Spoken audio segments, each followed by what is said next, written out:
Welcome to this webinar on LinkedIn developed by the Carlson School of Management Graduate Business Career Center. During this webinar, we're going to walk through tips for creating a strong professional graduate level LinkedIn profile that complements your resume and other materials in your job search.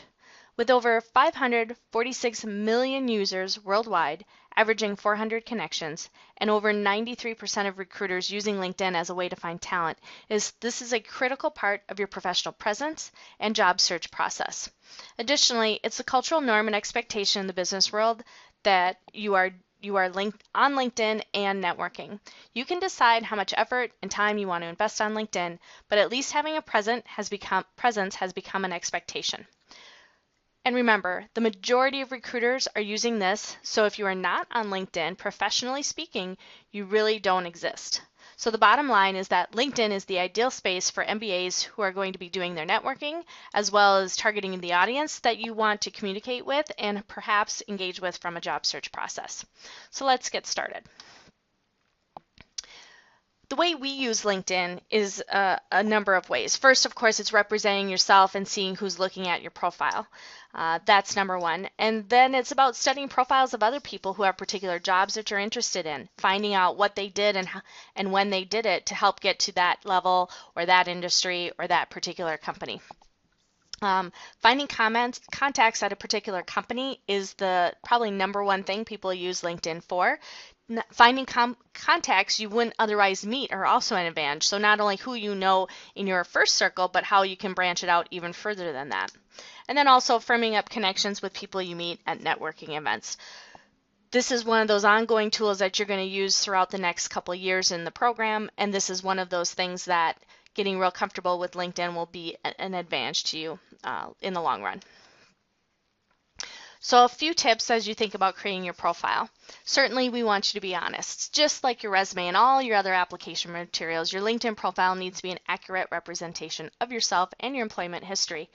Misrepresentation at its worst can be a withdrawal of an offer for a recruiter, but certainly it's not going to be good for your brand either. So making sure it's honest is critical.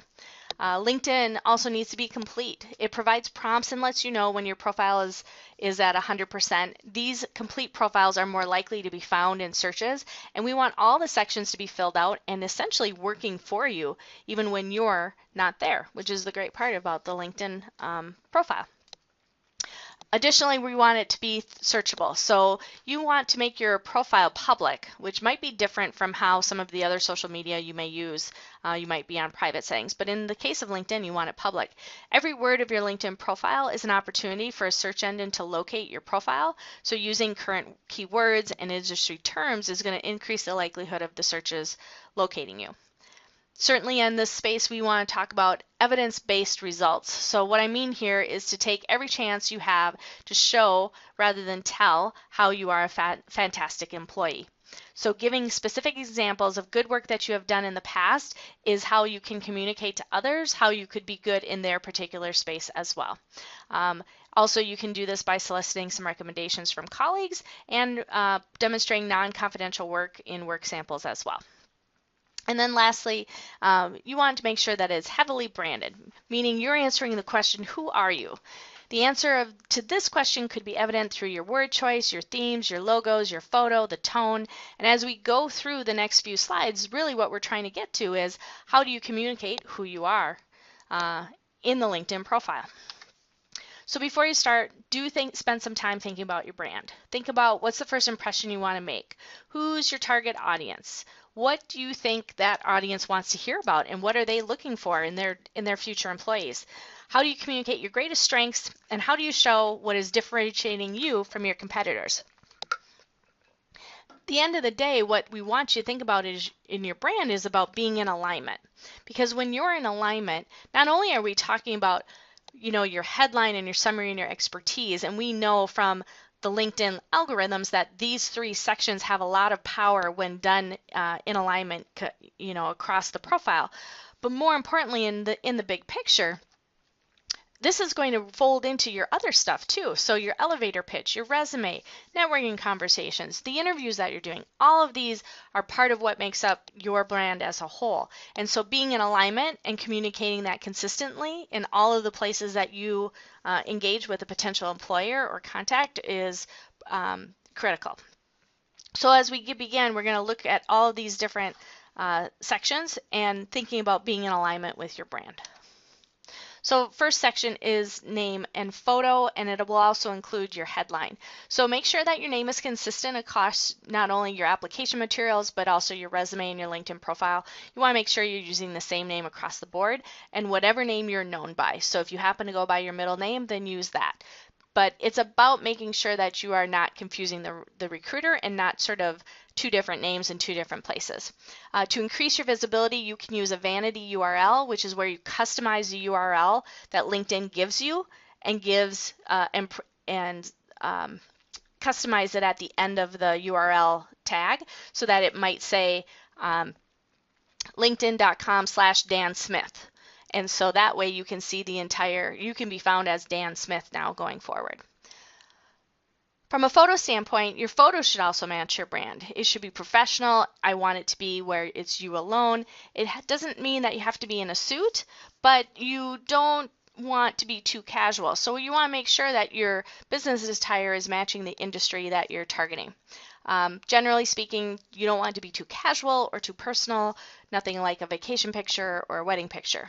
And by the way, you don't need to necessarily spend money to have this done. Ask for a classmate or a family member to take a photo when you're professionally dressed in some sort of neutral background where there's a nice bit of light. And lastly, your title. This might be your current role or the role that you're going to aspire to. You want to make sure that you're thinking about how it's going to be in alignment with the target that you're going for. So in the case of being a student, you might pick in your current work that you're a financial analyst, or maybe you're a senior financial advisor, perhaps even a financial industry leader if you had been in the business for 20 or 25 years. All of these headlines say different things. What I want you to think about is the SEO factor. And so thinking about leveraging how your title can represent the work that you're going to aspire to do. And that can be in sort of a what do I do currently, like this top line, product manager, pricing analyst, strategy, or it can be, hey, I'm going to go into marketing and therefore I'm going to speak to passionate about brand management and marketing. What you're trying to think of is what would a recruiter search? And that is what the best word choice is for you.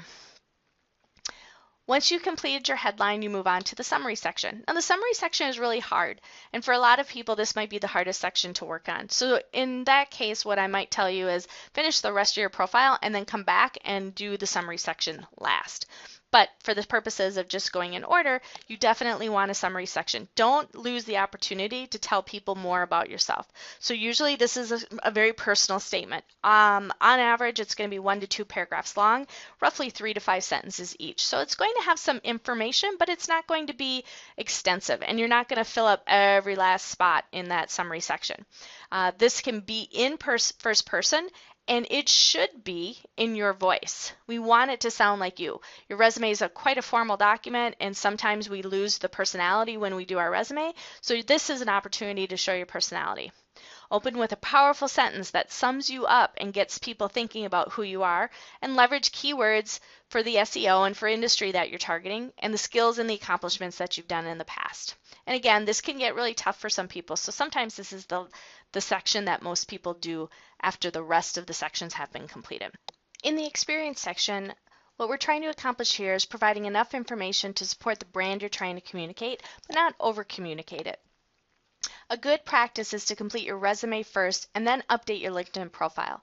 Your resume tends to be your most formal document, and once that is complete, it can make updating your LinkedIn profile easier. So in this section, what we're trying to do is provide examples of work from your previous employment history, and in doing that, giving out the best of your work, so the highlights of the highlights. You can do this in a couple of ways. You can use a narrative where you might be using 2 or 3 sentences to describe your work at every role that you've had, or you can simply cut and paste the bullets from your resume. Either of them are going to work. The important part about this is that you want to be consistent. Recruiters don't want to look at your LinkedIn profile and then get your resume and feel like there's a disconnect. So it is important that you are not too far off between the two documents. And also avoiding the trap that just because in LinkedIn you have more space than you would on a physical copy or a physical piece of paper for your resume, you don't want to just add more information just for the sake of adding it. It should all be relevant, it should all be your highlights, and it should be the work that you're most proud of, not everything that you've done. Other places where you might have additional branding are in these sections: education, recommendations, skills and endorsements, groups, and following. Certainly with education, you want to make sure that you're using Carlson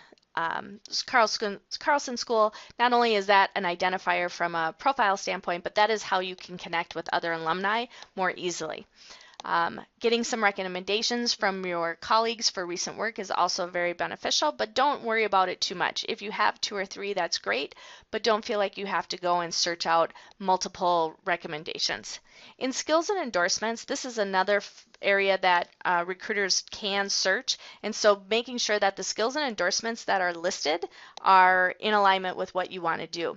You also want to take out any extra information that's not necessary. A real common one that shows up all the time is like Microsoft Office. You definitely don't want to highlight that as a skill or endorsement, because at the MBA level, you're not worried about your Microsoft Office skills. Of course you have that. That would be the expectation, and therefore you don't necessarily need that in your skills and endorsements. Save the endorsements for something that would matter in your industry or in your function.